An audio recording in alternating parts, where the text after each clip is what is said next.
President, Senator from Rhode Island. I thank the distinguished senator from Oregon, and I'd like to start by sharing the experience that I had when I first started running for the Senate, asking people around Rhode Island to give me the chance to represent them here.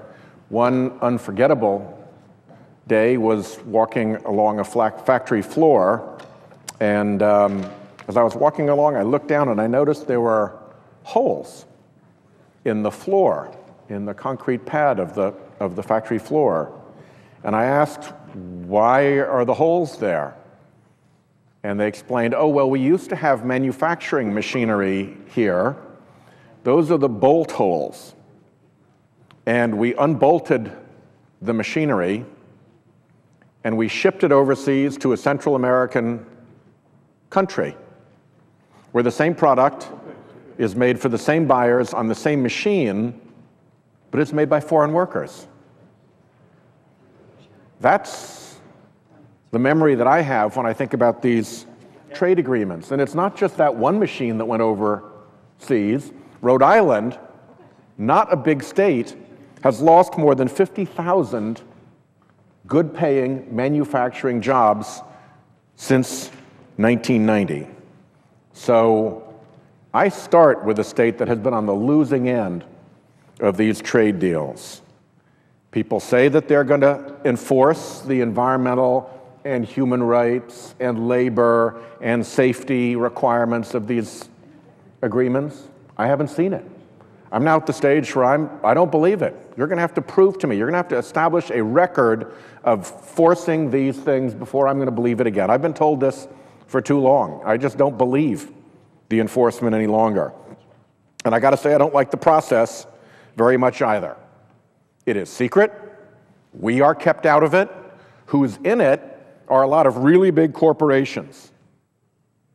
And they are up to, I think, no good in a lot of these deals. Look at this: private deals in private forums where they can litigate against a government. They secure that right through these treaty agreements. It is outrageous. First of all, a lot of it is done for the sake of pollution. It's the big folks. It's Chevron, ExxonMobil, Dow Chemical, and Cargill, who brought nearly 600 disputes, pursuing billions of dollars in damages against governments. A former member of the WTO's appellate body said in 2002 the WTO agreements allow member nations to challenge almost any measure to reduce greenhouse gas emissions enacted by any other member. So the war on the environment continues through this mechanism. In March 2013, more than a third of the disputes pending before the World Bank's Investment Dispute Settlement Tribunal were related to oil, mining, or gas. Guess what they want? The public health around the world is suffering because of this. In Africa, the tobacco industry has brought these types of claims against the governments of Gabon, Namibia, Togo, and Uganda. They probably add up to about $100 billion in total GDP, all four countries, which is probably about a quarter of the revenues of big tobacco worldwide.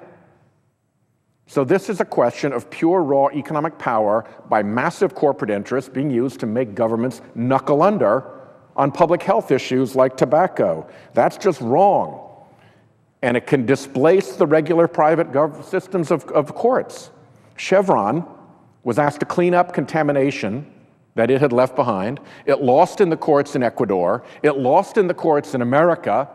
And so it went and got a third bite at the apple in front of 3 private lawyers in one of these forums. Now, what do you think the motivation is of private lawyers? Who are their clients going to be next? Another government? I don't think so. It's going to be the big corporate companies. After many states in the United States created a ban on something called MMT, a gasoline additive, as a probable carcinogen, U.S. Ethyl Corporation filed a NAFTA investor-state case against Canada, which then reversed its national ban on the potentially carcinogenic chemical. And they pick on themselves as well. Under NAFTA provisions, a Canadian company sued the Quebec government over a decision to put a moratorium on fracking. So I guess Quebec can't make its own decision about fracking any longer because some company can sue it under these agreements, which involve private lawyers and which were cooked up in the dark in these trade agreements. The whole thing is preposterous. Yes, sir. Think about that, Mr. President, what Senator Whitehouse just said.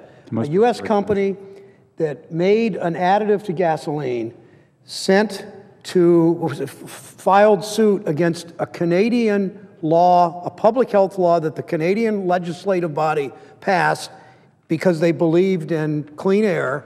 And under NAFTA, that company in the United States sued the Canadians. The Canadian taxpayers had to pay the company and repeal their public health law. I thought this was a democracy. I mean, think about what that multiplied by how many times that Senator Warren talked about in her piece in the Washington Post today. And how long is it until they sue the state of Louisiana, or the state of Rhode Island, or the state of Massachusetts, or the state of Ohio? I mean, it's up for grabs. This is just a private remedy. I will yield, since I'm on her subject, and since her piece in the Washington Post is something we've all read today, I'll yield to the senator from Massachusetts.